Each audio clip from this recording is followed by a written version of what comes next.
Pastor Greg here again. Time for more magical messages in minutes.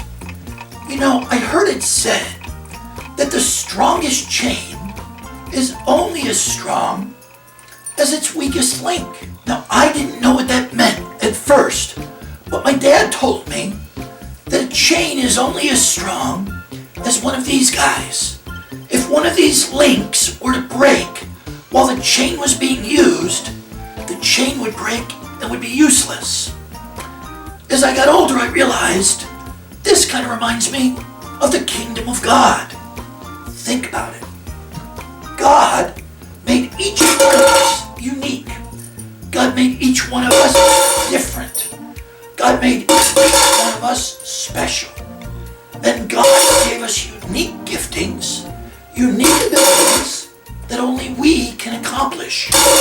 Now, we can do mighty things for God by ourselves, but God, I think, wants us to work together.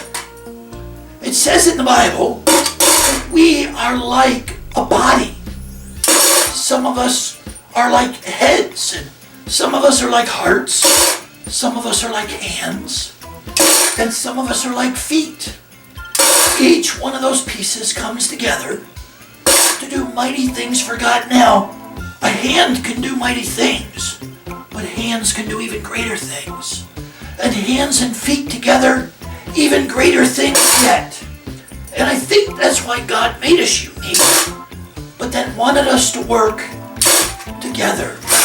You see, I think God wanted us to take all of our talents, all of our giftings, all of our abilities, and use them together for His good. Strong together. Okay, separate, but much better when we work as a group. This has been another magical message in minutes, and I'm Pastor Greg. Bye-bye, everybody.